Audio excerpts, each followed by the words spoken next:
The story surrounds a pair of opposite twins. Sumi and Rina. Sumi is shy and likes to spend time locked up in her room. She is also overweight and has no self-confidence as a hobby. She sings on live streams under the name Sexy Diva. Over the years, she has accumulated many fans and followers, but no one has ever seen her face every time she goes live.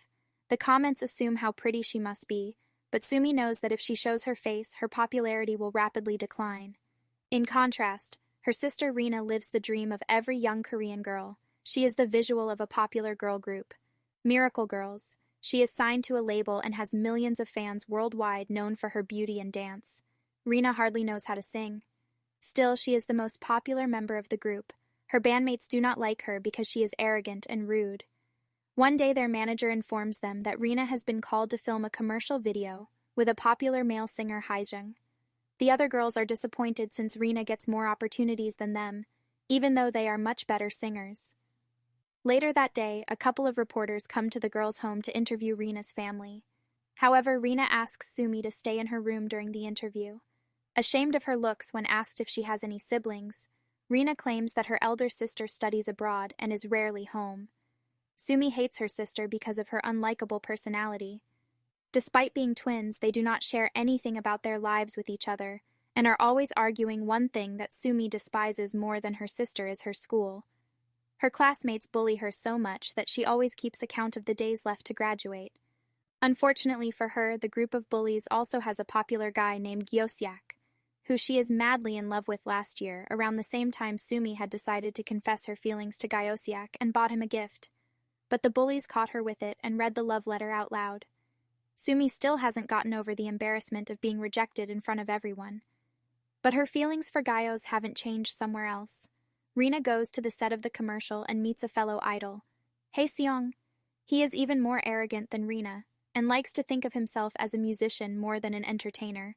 Knowing that Rina is only famous for her looks, he is extremely rude to her. Rina acts as the director asks her to, but to Haesung the concept of the commercial sounds dumb. He refuses to take part in it and leaves his manager to do the damage control because of his pickiness. Rina is also removed from the commercial. She returns home crying and cursing at him. Meanwhile, Sumi is hanging out in their front yard with their family dog when she isn't looking. It runs outside the house and disappears. Sumi spends the entire day looking for it and finds an older woman unconscious on the ground. She takes it upon herself to carry the poor woman to her house. Impressed by her kindness, the woman brings her inside and reveals that she is a tarot reader on being asked to pick a tarot card. Sumi chooses the rarest one of them all. According to the woman, it is supposed to grant her a wish. Although skeptical, Sumi thinks of exchanging lives with her sister, but then she changes her mind and asks for the ability to never gain weight. The woman gives her a necklace as a present before seeing her off while returning home with her dog. Sumi suddenly passes out at the same time. Rina, who is in the middle of a dance rehearsal, also falls unconscious when the sisters wake up. They are by each other's beds in a hospital. Strangely enough, their mother calls them by different names.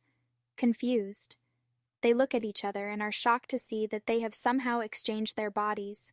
They immediately run outside and hit their heads with a rock trying to switch back. But the stupid idea doesn't work while brainstorming other plans. Sumi's eyes land upon the necklace the tarot reader gave her earlier. She remembers that she had subconsciously asked to exchange lives with her sister, and rushes to the lady's house. On reaching the place, they find out that the lady has gone on a vacation and won't return for a month. The news is devastating for both sisters, who will now have to live as the person they hate the most for the next month. To adjust to their new lives, they tell each other the do's and don'ts of their day-to-day life. Sumi is asked to be rude to everyone, eat less, and practice the dance that their girl group has been rehearsing. But Rina only has to exist and be quiet to be like her sister. The following day, they wear each other's clothes, exchange phones, and get ready for the day. Rina goes to school eating a box of snacks she would have never eaten in her previous body. She is not worried about being switched and considers it as a free 1-month vacation from her usually busy lifestyle. That is until a group of bullies stops her. Gyosiak snatches the box and makes fun of her for liking him. Rina wants to teach them all a lesson, but remembers that Sumi would never do something like that and keeps quiet. Meanwhile, Sumi goes to the company for a final rehearsal of their comeback show. Being the most popular one in the group, she is given the prettiest clothes and first priority.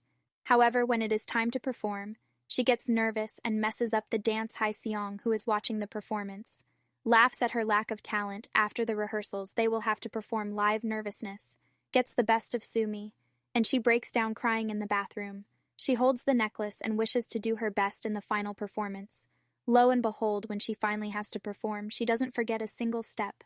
However, the main vocalist and her rival forget the lyrics in the middle of the live broadcast. To help her, Sumi sings in her place and steals the show. Even Hye-seong is surprised to hear her actually sing well. After the show, she accidentally falls into his arms. Unlike Rina, Sumi is mesmerized by his beauty. He puts her down before going to the stage and performing a song while Sumi stares at him in endearment at home. Rina is mad that Sumi sang well because after going back to her body, people will expect her to do the same. Sumi promises to do her worst the next time. But then Hye-seong texts her asking her to record a duet with him. Rina remembers him being arrogant the last time and wants Sumi to do her best and teach him a lesson at school. Rina discovers Sumi's journal and reads it. She soon finds out what her sister goes through on a daily basis due to the bullies. The next time she bumps into them, she makes sure to insult one of the girls' makeup when the girl tries to slap her. Rina restricts her hand. Surprising everyone, Gyeosiak comes forward to humiliate her for liking him for the 100th time, but Rina in turn calls him ugly and walks away. He is left stunned by the sudden personality change and even finds it. Attractive humans are so weird at the same time in the company. Hye-seong texts Sumi to come to the rooftop. He apologizes for being rude to her during the commercial and discusses what song they should do, as they seem to have similar taste in music, which makes it easier to choose in the end. Hye-seong pulls her into an embrace, asking her out on a date. In the following scene, the couple is in the studio mixing and recording the song. While listening to the end result, they end up kissing at home. The sisters sit down to talk about their day since both of them did things the other one wouldn't approve of. They lie to each other. Rina is distressed that they still have 15 days to switch their bodies, but Sumi has started falling in love with Hye-seong and doesn't feel like changing before going to sleep. She wishes that the tarot reader never comes back from vacation. Starting the next day, she meets Hye-seong on the rooftop. Every chance she gets, she enjoys the little time they have together to the fullest. Meanwhile, Rina continues reading Sumi's journal. A flashback shows us that Sumi had gone for several musical show auditions. She was recognized for her talent, but only during blind auditions. Many directors would bluntly call her names and dismiss her talent because of her looks. This makes Rina realize how unfair the world is to the so-called ugly people. Her classmates who usually bully her are dancing to her song during recess. When Rina laughs at them, they challenge her to do the same. She surprises everyone by performing better than all of them. Gyeosiak starts looking at her differently after the incident the next day. Sumi is using Hye-seong's computer when she finds out that he watches her singing live streams. It gives her hope that he might like her. Even when she goes back to her normal body at the same time, Rina is going through Sumi's computer. She finds the sexy diva live stream channel and accidentally starts a stream with her face in front of the webcam. Several comments flood in, making fun of her looks, and she loses many of her subscribers at night. Sumi cries herself to sleep, wishing to the necklace that everyone forgets about the live stream the following morning. The live stream is gone and no one is talking about it, almost as if it never existed. Even Rina doesn't remember going live. Sumi figures out that the necklace is not ordinary. It has been granting all of her wishes until now. Throughout the day, she tests the power of the necklace and the wish. Comes true every time. But she also realizes that every time she is granted a wish, someone in her life suffers the consequences. Like when she asks for the food of her choice. Hye-seong's new song is accused of plagiarism. How the hell did she connect the dots on that one similarly? When he messes up a live performance, she wishes for him to pick it right up. The wish is granted, but a crew member is severely injured as a result. The next day, Gyeokok locks himself in a studio, saddened by the plagiarism scandal. Sumi goes to meet him and the two finish recording their duet song together. In the following scene, Rina is excited because the 30 days are finally over. The sisters go to the tarot reader's house but see that she still has not returned. Sumi thinks that it's because she once unknowingly wished for her never to return. She yet again makes a wish, this time for the reader to be back soon as a consequence of the wish. A dating rumor about her and Hye-seong is spread in the media. Rina finds out about the rumor and is furious. They get into a fistfight in the middle of a parking lot and have to be separated by Hye-seong. He pushes Rina to the ground, telling her to stay away. However, the gesture makes Sumi believe that he is only in love with Rina's pretty face. The next day, Sumi visits the tarot reader again and finds out from her daughter that she passed away because of a disease. The girl also reveals that to reverse a wish, one must hold the necklace and genuinely wish for them to switch back to their bodies. If either of the girls does not actually mean it, the wish won't be granted on finally finding a way to go back. Rina is overjoyed, but the same cannot be said for Sumi. Seeing that her sister is bothered, Rina reveals that Heising used to hate her when she was in her own body. This means currently he is not in love with Rina's face but with Sumi's personality.